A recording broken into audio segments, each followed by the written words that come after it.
사람에게 주어진 하루의 시간 24시간입니다. 시간은 같지만 사람과 체험에 따라서 시간이 갖는 의미는 제각기 다릅니다. 예를 들어 처음 가는 길, 낯선 길을 갈 땐 왠지 길게 느껴집니다. 그러나 그 길을 자주 왕래하다 보면 똑같은 시간이지만 그 길이 가깝게 느껴지는 것입니다. 아이가 학교에서 잘못했다고 두 손 들고 30분 벌을 섰습니다. 그 30분이 얼마나 길은지 모릅니다. 그러나 집에 와서 그 아이가 게임기 가지고 오락하는 시간은 30분이 아주 쉽게 지나가 버리고 맙니다. 같은 시간이지만 사람의 체험에 따라 시간이 갖는 의미가 다르다고 하는 것입니다. 사람이 특별한 일을 경험한 사람과 그것을 경험하지 못한 사람에게 시간은 다른 의미로 다가올 수가 있습니다. 예를 들어 세월호에서 생존한 생존자가 있습니다. 그 사람이 하루를 산다고 하는 건 이전에 살았던 하루와 지금과는 시간의 개념이 차이가 다릅니다. 다시 말해 죽은 자에 대한 산자로서의 미안함도 있고 책임감도 있다 보니까 이들이 살아가는 시간의 의미는 다르다고 하는 것입니다. 오늘 본문에서 히브리서 기자는 사람의 시간 속에서 예수를 믿기 전의 시간과 예수를 믿은 다음의 시간에 바라보는 의미가 달라야 된다고 하는 사실을 우리에게 제공해 주고 있습니다. 예수 믿기 전의 시간이라고 하는 것은 모든 사람에게 주어진 것은 다 똑같습니다. 성경에 사람에게 한 번 죽는 것은 정한 것이로되 모든 사람은 잘났든 못났든 남녀노소 귀천을 막론하고 사람이 한 번 살다가 죽음이라는 운명의 시간을 맞이하는 건 다 똑같은 것입니다. 때로는 우리에게 주어진 어떤 시간을 더 잘 살아보려고 몸부림쳐 보았지만 결국에 모든 시간들은 죽음으로 끝나버리고 마는 것을 보게 됩니다. 이 사람들은 생각하기를 다음에는 아무것도 없다고 생각하기 때문입니다. 하지만 우리가 예수 그리스도를 알고 그분을 믿는 다음에 우리는 시간에 대한 다른 의미를 가지고 살아가야 되는 것입니다. 그리스도인에게 시간이란 그리스도 안에서 영원한 생명과 영원한 나라를 향해 가는 과정이라고 봐야 됩니다. 그리스도인에게 죽음이란 영원한 생명의 구원으로 전환되는 순간이, 다시 말해 세상 사람들은 죽음을 두려워하지만 우리는 죽음은 바로 영생으로 들어가는 하나의 관문에 지나지 않는다 이 말입니다. 오늘 본문에 와서 말씀합니다. 그날이라고 표현했습니다. 더 오메가 포인트라는 말인데 이 말은 바로 예수 그리스도가 재림하는 날, 최후의 심판의 날, 그날 이렇게 표현을 한 것입니다. 여러분, 예수 안에서 구원을 체험한 성도들에게 시간은 그날을 향해 가며 그날을 위해서 깨어 준비하는 시간, 기간들이라고 하는 것입니다. 우리가 예수 그리스도를 믿고 우리는 그날, 주님이 재림하시는 날, 최후의 심판의 날을 향해서 우리 가는 그 기간인 거예요.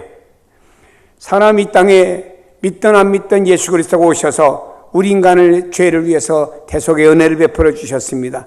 사람은 이 땅에서 믿건 안 믿건 다시 주님이 재림하신 그날이 있습니다.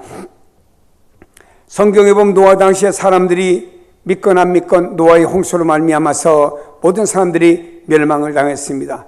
소돔성에 사는 사람들이 설마 이 땅에 유황불이 떨어질까라고 믿지 않았지만 그러나 그 땅에 유황불이 떨어진 것은 사실입니다. 믿건 안 믿건 어떤 일들이 계속되는 건 사실인데, 사람들이 여기 성경에 그날이라 표현한 것은 사람들이 믿든 안 믿든 떠나서 예수 그리스도의 재림하는 날, 주님께서 심판하신 최후의 날이 있다 이 말입니다. 그렇다고 우리는 그날을 향해서 걸어가는 과정 속에 있는 우리들이라고 하면은 우리는 오늘날 깨어서 준비하는 준비가 우리 모두에게 필요하다고 하는 것입니다. 어떤 젊은 남녀가 결혼합니다. 그냥 만나서 그냥 바로 다음날 결혼합니까? 아니죠. 몇 달 혹은 많은 날들을 준비해가지고 결혼을 합니다. 결혼의 날짜를 정해놨습니다. 그날을 위해서 신랑이 준비하는 게 다르고 신부가 준비하는 게 다르고 많은 것들을 준비를 하고 그 날을 맞이하게 되는 것입니다. 우리가 이 땅에서 그날 바로 주님이 오시는 날을 바라보며 준비했다가 주님이 오시는 그날을 맞이해야 된다라고 하는 것입니다. 그렇다면 우리는 예수 그리스도를 믿기 전과 믿은 다음에 다르게 살아가야 됩니다. 우린 그리스도 안에서 다른 사람이 되었습니다. 그래서 성도들은 주님을 믿은 다음에 그날을 바라보면서 성도는 거룩하게 거룩성을 가지고 살아가야 되는 것입니다. 그날을 향한 소망을 지닌 사람들은 이전과 다르게 살아가야 됩니다. 그날을 알면서도 이전과 똑같이 살아가는 사람들은 어리석은 사람들이라고 하는 것입니다. 이솝의 우화 가운데 이런 얘기가 있습니다. 사자와 나귀와 여우가 같이 합동해서 사냥을 했습니다. 사냥한 것을 가지고 사자가 나귀에게 네가 분배해봐라 했습니다. 나귀는 그때 이 사냥한 것을 똑같이 3등분해 봤습니다. 그랬더니 사자가 화를 벌컥 내면서 하는 말이, 아니 사냥할 때 내가 제일 많이 수고했는데 왜 나도 너희들과 똑같으냐 하고 화가 나가서 이 사자가 나귀를 잡아먹고 말았습니다. 이제는 사자가 여우에게 이렇게 말했습니다. 내가 다시 한번 공평하게 나눠봐라 그랬습니다. 이때 여우는 어떻게 분배를 할까 하다가 사자에게 90%를 돌리고 자기에게는 10%만 가져왔습니다. 이것을 본 사자가 매우 만족스러워하면서 물었습니다. 너는 어떻게 이렇게 지혜가 떠오르게 되었느냐라고 물었을 때 여우는 대답했습니다. 나귀가 죽는 것을 보고 생각해냈습니다 라는 말을 했습니다.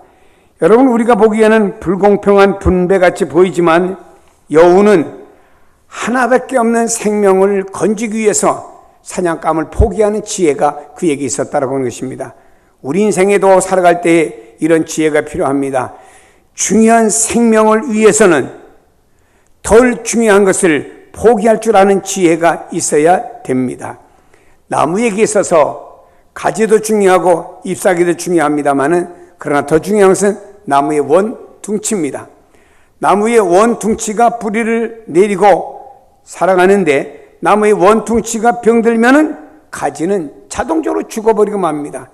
근데 나무 원둥치보다 가지가 더 크게 자라면은 그 가지는 나무의 원둥치에서 잘라져 버리고 마는 것입니다.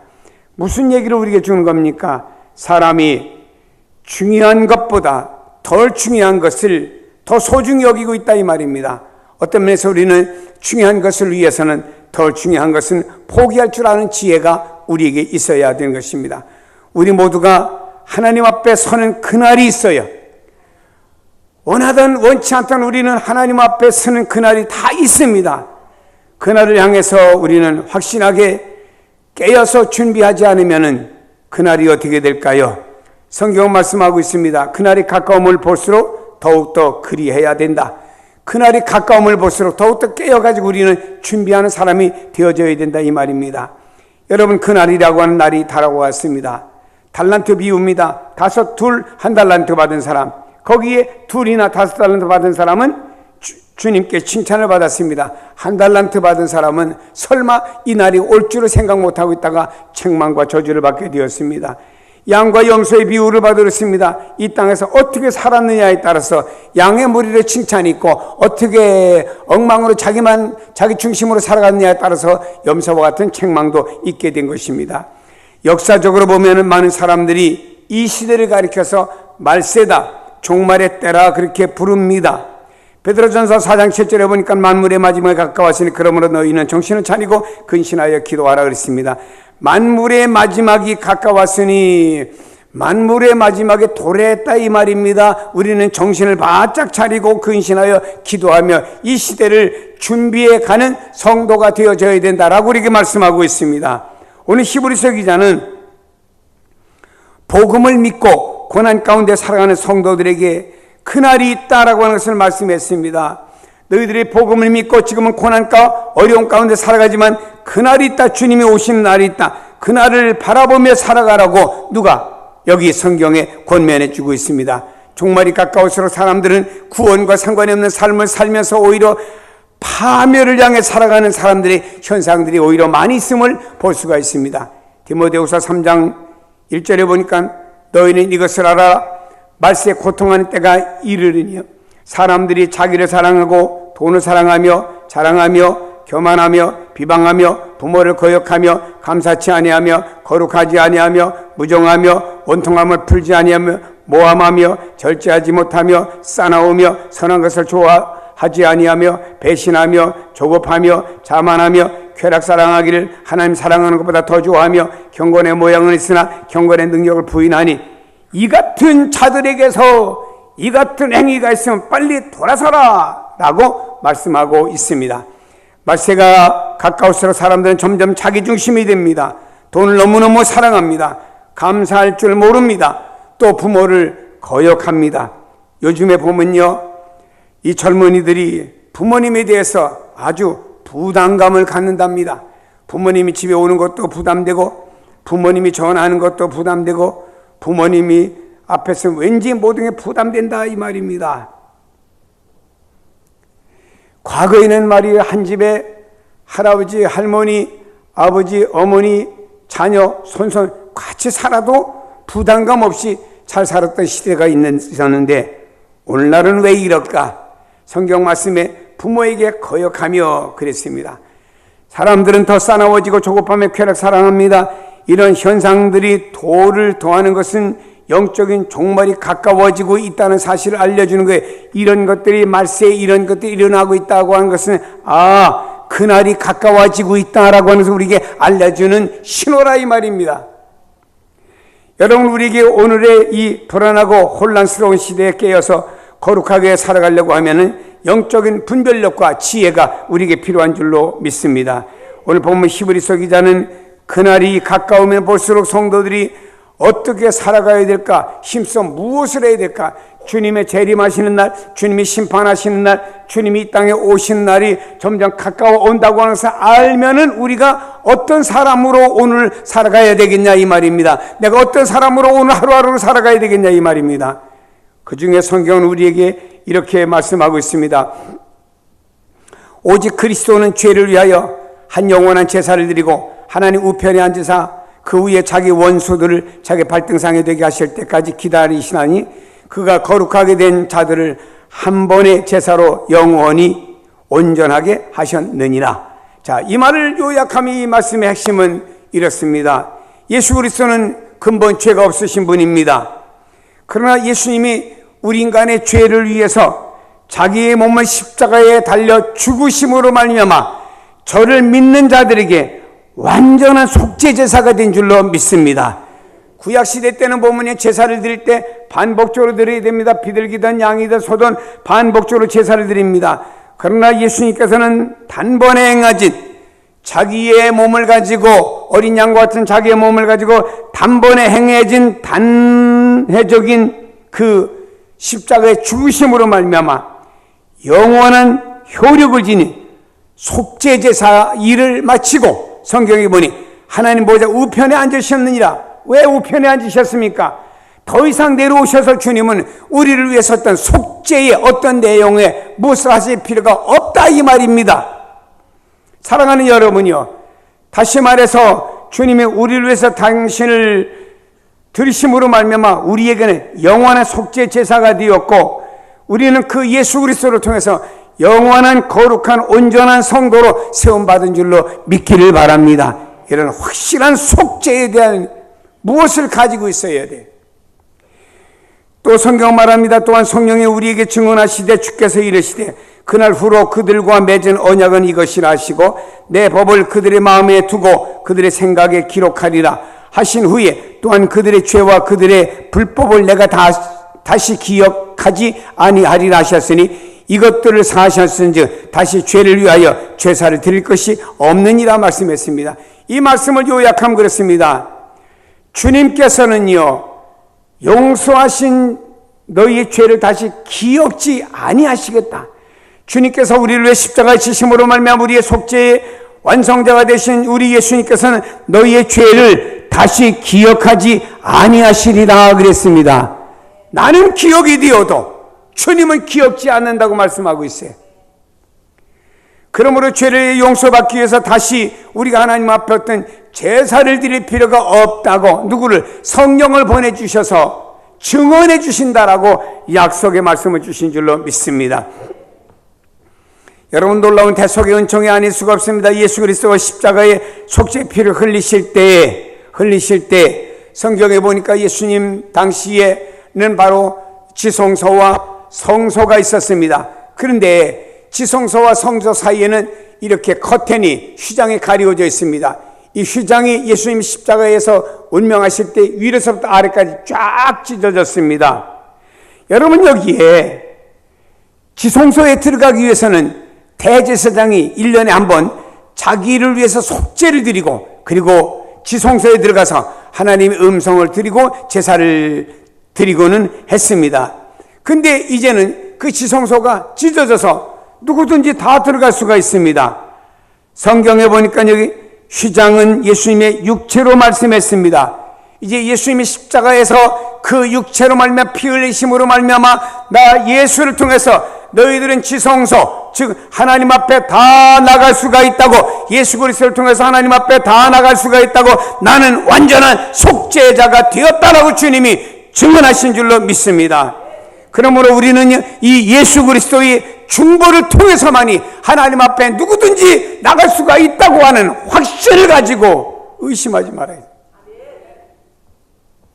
어떤 사람은요, 자기가 말이에요, 이 땅에서 예수를 믿고 난 다음에 부족하여 죄를 범하고 허물이 있습니다. 그럼 그것을 위해서 또 예수님이 죽어야 되시는 줄 알아요. 아닙니다. 예수님은 여기 성경에 우리에게 말씀하고 있습니다. 그분이 십자가의 지심으로 말미암아 한 번의 제사로, 한 번의 우리를 위해 죽으심으로 말미암아 영원히 우리를 온전하게 속죄의 완성자가 되신 줄로 믿으세요. 여기에 대한 의심이 있어서는 안 됩니다. 다시 오시는 주님을 바라보는 믿음을 가진 사람은 나는 예수 그리스도의 완전한 속죄로 말미암아 그분이 나를 대신한 중보로 말미암아 내가 죄 용서를 받았어라고 하는 확신, 의심을 버리고 믿음으로 살아가시기를 바랍니다. 그러므로 형제들아, 우리가 예수 그리스도의 피를 힘입어 성소에 들어갈 담력을 얻었나니 그 길은 우리를 위하여 휘장 가운데로 열어놓으신 새로운 길이라. 휘장은 그의 육체라고 말씀하였습니다. 예수님의 피를 힘입어 우리는 하나님 앞에 나갈 자격을 얻은 줄로 믿습니다. 거룩한 의인이라 칭함을 받는 하나님의 자녀가 된 줄로 믿습니다. 이 놀라운 예수 그리스도의 대속의 은총을 믿음으로 받아 누리는 여러분이 다 되시기를 바랍니다. 이때 우리 안에 행복이 있고 속죄가 있고 자유가 있고 평강이 있고 담대함이 넘치는 줄로 믿습니다. 예수 그리스도를 믿고 영원히 거듭나 믿음으로 사는 사람들은 어디에 가든지 거기가 천국이 되는 거예요. 구속의 은혜를 입은 성도들의 삶은 자기가 살아가는 자리가 초막이든 궁궐이든 높은 산이든 거친 들이든 상관이 없어요. 언제나 하나님의 임재하신 영광의 복된 장소고 내 안에 하나님의 나라가 임하여 있기 때문에 장소가 어딘지 그게 중요한 게 아니에요. 우리는 찬양 부를 때 이렇게 부르지. 높은 산이 거친 들이 초막이나 궁궐이나 내 주 예수 모신 곳이 그 어디나 하늘나라. 다 같이 부릅니다. 할렐루야 찬양하세 내 모든 죄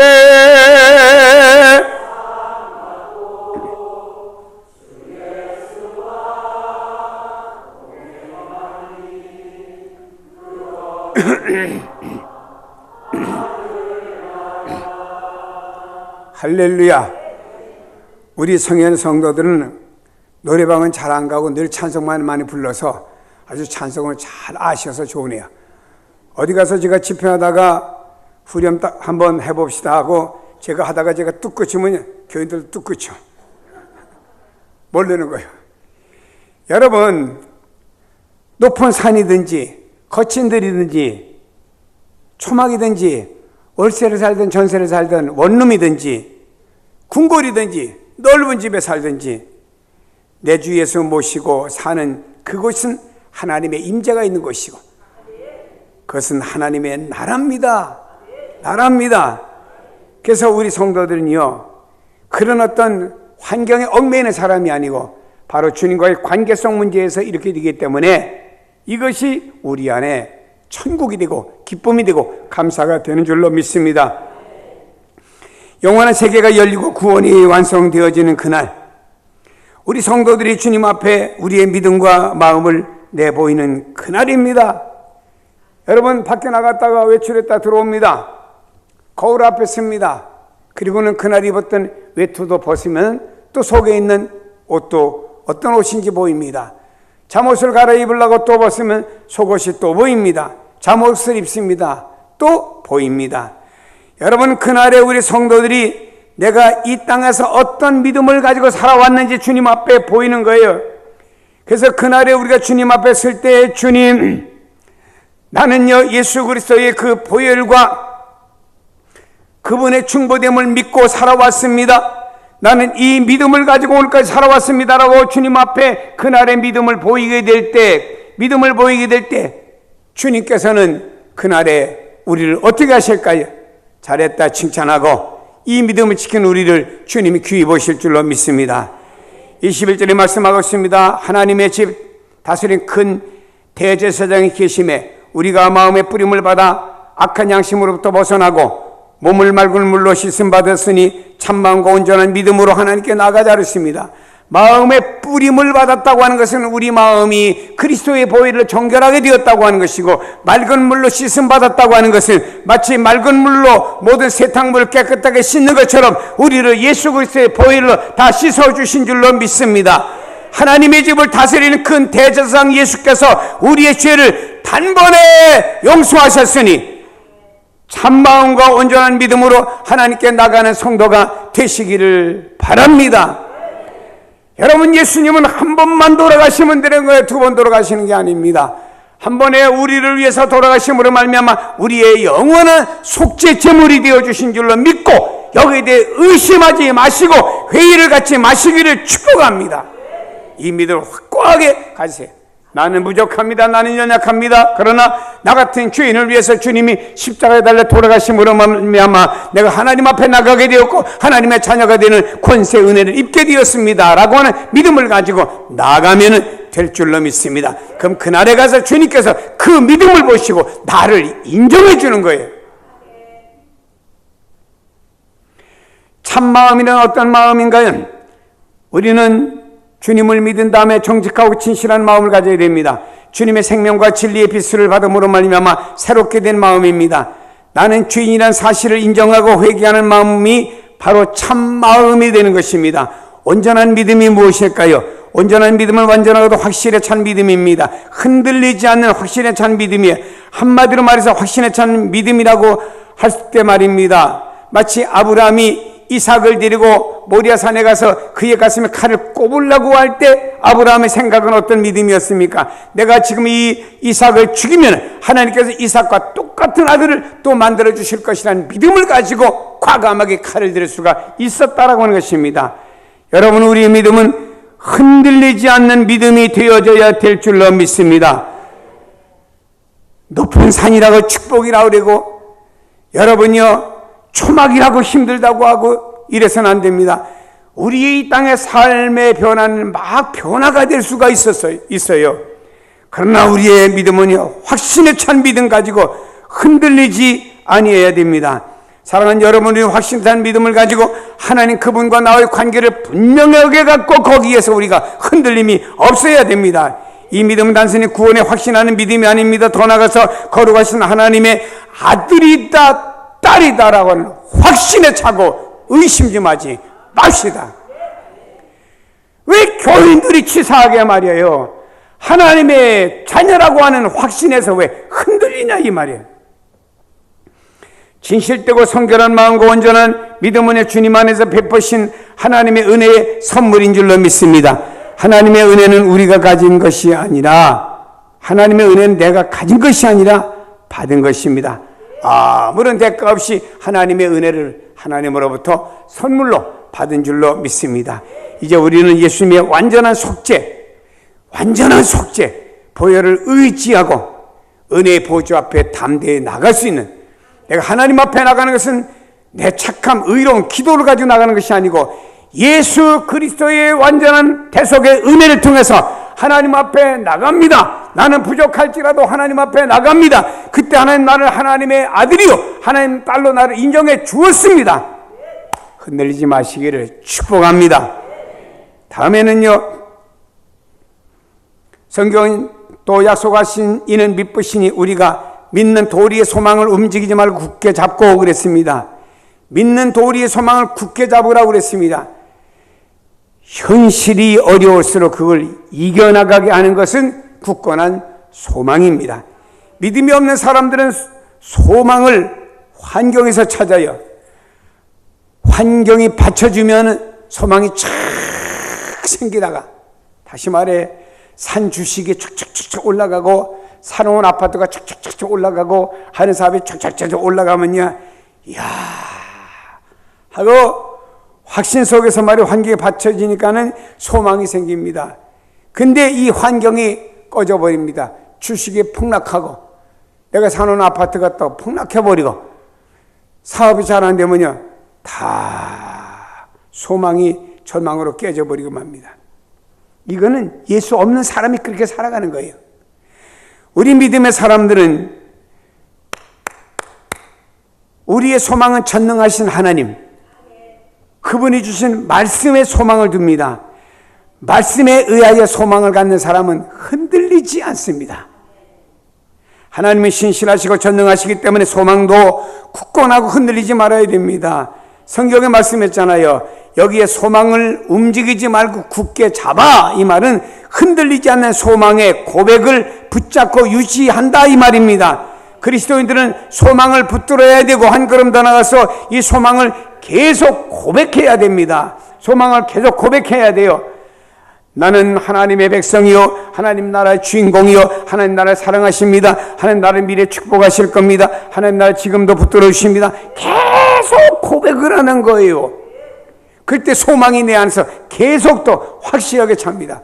내가 하는 일은 잘 될 겁니다. 내가 하는 일 하나님 축복할 것입니다. 하나님 우리가 이것 살 것입니다. 하나님 나를 150세는 못 살아도 120세 가까이 가도록 축복해 주실 겁니다. 뭐 이렇게 소망을 가지고서는 말입니다. 계속 고백을 하다 보면요, 그렇게 못 살아도 우리 안에 확신을 가지고 살아갈 수 있고 오늘 담대하게 살아가는 거예요.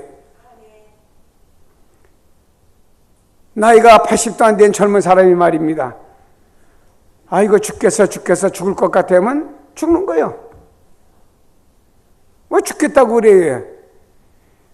나는 하나님의 자녀이기 때문에 나를 붙들어주면 하나님은 오늘 약한 가운데 강함으로 바꿔주실 거야 하고 나갈 수가 있습니다.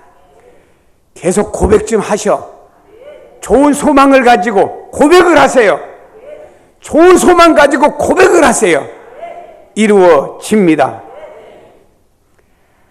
아무리 좋은 소망이라 할지라도 소망을 이룰 주체가 불확실하거나 하거나 믿음치 못하면 불안감 속에 흔들릴 수밖에 없습니다. 그런데 본문에 우리가 믿는 도리의 소망을 굳게 잡을 수 있는 것은 하나님은 믿으시기 때문이다. 믿보다는 말은 하나님은 진실하시다 이 말입니다. 진실하신 하나님이기 때문에 그 하나님 안에서 소망을 갖는 건 흔들리지 않는다 이 말입니다. 진실하신 하나님, 하나님께서 약속하신 건 반드시 지키리란 확신을 가지고 소망을 가지고 굳게 흔들리지 마시기를 축복합니다. 여러분 자녀들을 볼 때 어떻게 합니까? 다 축복하지 않습니까? 전에 어떤 자매님이 하도 새벽에 나와서 크게 기도하길래 그 기도가 귀에 들렸습니다. 그 엄마는 새벽에 교회 나와서 이렇게 기도합니다. 하나님 아버지, 우리 반에서 다른 아이들은 다 꼴찌해도 우리 아들은 1등하게 해 주시옵소서. 그 엄마의 소박한 욕심의 기도이지만 그게 그 엄마는 나름대로 아이를 사랑하는 그 사랑의 마음에서 그런 기도까지 나왔습니다. 여러분 우리는 기억해야 됩니다. 하나님의 자녀예요. 하나님의 자녀면 하나님께서 우리를 영혼의, 육체의, 삶의, 건강의 모든 살아갈 걸 다 예비해 두었잖아요. 하나님 준비해 주셨습니다. 믿습니다. 소망을 갖습니다. 흔들리지 않습니다. 그리고 또 이게 흔들흔들하면 계속 고백을 하세요. 하나님이 나를 사랑하십니다. 나는 하나님의 자녀입니다. 하나님 나에게 축복하실 겁니다. 나의 역사할 것입니다. 나의 영혼이 잘 될 것입니다. 육체도 잘 될 것입니다. 범사도 잘 될 것입니다. 육체도 강건할 것입니다. 고백을 계속 하다 보면은 이게 이루어지는 거예요. 소망은 믿음을 온전케 해주는 신앙의 푯대가 됩니다. 아무런 소망을 지니지 않는 맹목적인 믿음은 헛것이에요. 참된 믿음을 가진 자는 소망을 굳게 잡는 것입니다. 사랑하는 여러분이 이 소망을 굳게 잡고 나가기를 주의 이름으로 축복합니다. 시편 기자는 말했습니다.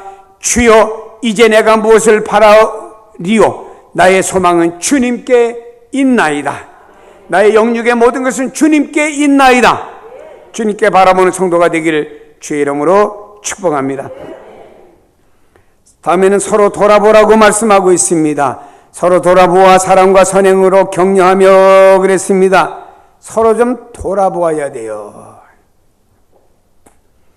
우리는요, 나밖에 몰라. 이건 복음의 정신이 아니요, 성경의 정신이 아닙니다. 나밖에 몰라. 돌아본다고 하는 말은 뭐냐? 주의 깊게 살펴본다 이 말입니다. 주의 깊게 살펴보는 거예요. 일부 예배 때 제가 꽃꽂이가 너무 이뻐서 주의 깊게 살펴봤더니 부월인지 뭐 한 마리가 왔다 갔다 하는데 계속 내가 신경이 쓰여져가지고 저 벌이 와서 나를 또 칵 쏘면 어떡할까? 이러니까 이게 신경이 쓰여져갖고 계속 그것만 쳐다보게 되더라고요. 사람이 돌아본다는 말은 주의 깊게 살펴본다 이런 말이에요. 이 말씀은요, 서로 부족함이 있잖아요. 서로 연약함이 있잖아요. 살펴 좀 보셔. 좀 도와주셔. 특별히 여러분, 우리 주변의 사람 가운데 믿음이 연약한 사람이 있잖아요. 영적으로 성장할 수 있도록 끊임없는 관심을 좀 가져줘야 됩니다. 이렇게 서로 돌아보면서 격려한다는 말은 고무한다, 자극한다는 말인데 아무리 좋은 능력과 자질을 구비했다고 해도 혼자서는 발휘할 수가 없습니다. 여러분, 교회는 세상 안에서 그리스도의 몸의 여러 지체로 존재한다고 성경은 말씀하고 있습니다. 몸에 지체가 붙어 있죠. 떨어지면 이건 죽은 팔이요. 여러분, 지체들이 건강하게 활력 있게 움직이기 위해서는 몸에 붙어가지고 지체가 서로가 서로를 도와주고 소통해야 돼요. 하루 종일 돌아다니다 피곤하니까 저녁에 다리가 피곤해서 붓기도 하잖아. 그럼 손이 수겠다고 다리를 꽉꽉꽉 주물러줘요. 손이란 지체가 다리란 지체를 서로 도와주면서 서로 소통하고 서로 연락하는 거예요. 교회가 이런 공동체가 되어져야 돼요. 서로의 부족함이 있고 서로 연약함이 있으면 살펴주고 도와주는데 영적으로 성장할 수 있도록 도와줘야 되는데 영적으로 성장은 못하게 도와주지 못해. 짓밟아서는 안 돼. 이 사람을 험담하고 저 사람 믿음 잘하려고 하면 꾹꾹 눌러서 잘하지 못하게 해주고 난 성경에 이게 무슨 은사인지 모르겠어요. 그 사람을 시험 들게 만드는 사람도 있는데 이런 은사는 성경에 없어요. 이거는 마귀가 이용하는 마귀 이용물입니다. 교회 공동체는 지체들끼리 서로 격려하고 서로 도와주면서 그리스도인들이 나도 성장하고 너도 성장할수록 서로 돕는 역할을 해나가는 것이 교회 공동체라고 하는 것입니다. 기러기가 날아가잖아요. V자로 날아갑니다. 앞에 서면요 힘듭니다. 여러분 뛰는데도요, 뒤따라가면은 앞에 사람 이 뒷꼭지 보고 가면요 덜 힘든데 앞에 서서 가면 얼마나 힘든지 몰라요. 앞에 있는 기러기가 가다가 힘들면요 뒤로 빠지고 여기 에너지를 충족한 다음에 기러기가 또 앞에 서요. 이 기러기가 또 힘들면 뒤로 가고 다른 기러기 앞에 이래가면서 V자로 우리는 승리한다 하면서 목적지까지 가는 거예요. 여러분이요, 서로가 날갯짓하면서 서로가 상대방에 힘을 준다고 말합니다. 그리스도인들도 마찬가지예요.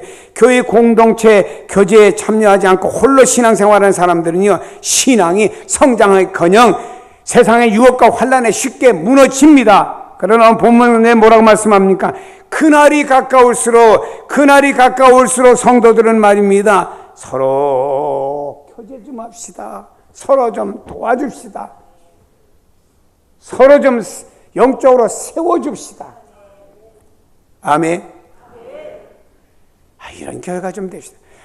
초대교회는 성령 충만 받고 어떻게 했습니까? 서로 세워줬잖아요. 말씀과 기도로 세워주었고, 자기 재산을 팔아서 가난한 사람을 나누어 주었고, 그냥 세워준 거예요. 여러분, 우리에게 이런 삶이 있어야 됩니다. 그날이 가까웠어요. 내가 아무리 많은 돈을 가지고 있다고 생각합시다. 그날에 그 돈은 무가치하고 불에 다 없어져 버리는 쓸모없는 게 되어버리고 맙니다. 그러나 이런 것을 가지고 누구를 구제했습니다. 누구를 도와줬습니다. 그럼 그날에 이것은 가치 있게 드러난 결과가 되기 때문에 그날을 바라보면서 선행과 격려가 여러분 속에 있기를 바랍니다. 다음에 그날을 바라보는 사람은요, 모이기를 피하는 어떤 사람의 습관과 같이 하지 말고 오직 그날이 가까울수록 더욱 그리하자. 모이자 이 말이에요. 어떤 사람은 교회 교제의 무효성을 주장하는 분들도 있어요. 혼자 열심히 잘 믿고 잘 살아가면 되지. 그러다 보니까 가난한 교인들도 늘어가잖아요. 공동체가 왜 필요하냐 이 말이에요. 여러분, 교회는 이 세상에 그리스도의 몸으로 존재합니다. 몸이란 많은 지체에 있어요. 눈, 코, 귀, 입, 수많은 지체들이 있습니다. 지체들이 자기들이 역할을 하면서 유기적인 관계를 통해서 몸이 건강해지는 거예요. 많은 지체들이 결합을 통해서 몸이란 생명체가 이루어지는데, 그 지체 하나하나가 분리되면 몸이란 생명체는 결국에 파괴되고 그 지체는 죽어버리고 마는 것입니다. 이 생명체가, 유기체가 건강하고 강력하고 탄력 있게 들어가기 위해서는 왕성한 교제가 이루어져야 되는데, 왕성한 교제는 뭐냐? 그게 모이기를 힘쓰라 이 말입니다. 미스바에 모였을 때 블레셋 진영에 지진이 일어났습니다. 사랑하는 여러분이요, 오순절의 마가의 다락방에 모였을 때 말입니다, 성령의 역사가 임했습니다. 하나님은요, 예수 그리스도 이름으로 모이는 곳에 지금도 역사하는 줄로 믿습니다. 사랑하는 여러분, 모여야 됩니다. 과거에는 말입니다, 우리 대한민국 교회가 새벽 예배도 모이고 낮 예배도 모이고 오후 예배도 모이고 수예배도 모이고 또 그 다음에 목장 예배도 모이고 열심히 모이고, 그것도 모자라서 주일날 저녁에 말입니다, 이렇게 일을 하다가 교회 들려서 또 기도하고 가는 농부들도 있었고, 그런데 요즘에는요, 이 모임이 점차적으로 멀어지는 거예요. 그리고 나 혼자 잘 믿으면 되고, 나 혼자 주일날 나가서 예수 믿고 이렇게 하면 됐지 하고 자기 중심으로 갑니다. 그건 좋아요. 그러다가 자기 중심으로 가는 사람들이 어떤 유혹이 오면은 유혹 속에 넘어지고 만다라고 하는 것입니다. 사랑하는 여러분, 과거에는 말이에요, 농촌 마을에 대문 다 열어놓고 살았어요. 그런데 지금은요, 문 걸어 잠그고 못 믿어서 2중, 3중에 어떤 그 시금 장치를 해놓고 잠그고 살아갑니다. 감옥 속에 사는 것 같아요. 사랑하는 여러분, 그날이 가까우면 볼수록 우리는 열심히 모입시다. 아멘. 기도로 모이자, 예배로 모이자. 또 우리가 다다음 주에 부흥회 하는데 모입시다 하면은 여러분도 오고, 여러분 가족도 데리고 오고, 또 여러분들 예수 안 믿는 사람도 전도에 데려오고 말입니다. 또 여러분 주변에 또 다른 교회 나가는 사람도, 우리 교회 특수한 강사님 오시니까 부흥회 은혜 받으러 가자고 쫙 모여야 될 거 아니에요. 세상 바쁜데 주일날만 나가면 됐지, 집회까지 다 나가야 되나, 이런 교인도 있을까 제가 힘이 걱정이 돼가지고, 주여 이런 교인들은 한 사람도 없게 하시고, 혹시라도 이런 교인이 있으면 괜히 발병 날까 봐 두렵습니다. 모이면 역사가 일어납니다. 할렐루야, 할렐루야. 저는요, 이번에 특수한 강사 장로님들이 오셔서 아주 기대가 돼요. 벌써부터 흥분이 돼. 야, 그분이 어떤 말씀을 하실까? 아주 굉장히, 제가 그분들의 책은 읽었거든요. 아주 괜찮은 분들이거든요. 그래서 야, 어떤 좋은 말씀을 주실까? 미리 흥분이 됩니다. 사랑하는 여러분이요, 이 마지막 시대에 그날을 바라보면서 모이기를 힘쓰기를 바랍니다. 주님의 오실 날, 심판의 날을 바라보는 삶은 주님의 대속의 연을 꽉 붙잡고 흔들리지 않아야 됩니다. 나가는 죄인인 건 사실입니다만, 그러나 예수 그리스도를 통해서 하나님 앞에 나갈 수가 있습니다. 흔들림이 없기를 주님의 이름으로 축복합니다. 축복합니다. 그리고 사랑하는 여러분이 이 땅을 살아가는 동안 여러분들이 어떻게 살아가야 될까요? 그것만 되는 것은 아닙니다. 우리는 이 땅을 살아갈 때 그리스도인으로서 뭔가 좀 다름이 있어야 되지 않겠습니까? 참 좋은 믿음을 잘 지켜나갑시다. 그리고 우리는 소망을 가지고 살아갑시다. 모든 게 소망입니다. 잘 될 거요. 하나님 축복하실 겁니다. 역사하면 됩니다. 그리고 우리는 말입니다, 이 땅에 선행과 그리고 다른 사람을 격려해 주면서 살아갑니다. 사람이 똑같은 입술을 가졌는데도 왜 사람이 말이 다른가 몰라.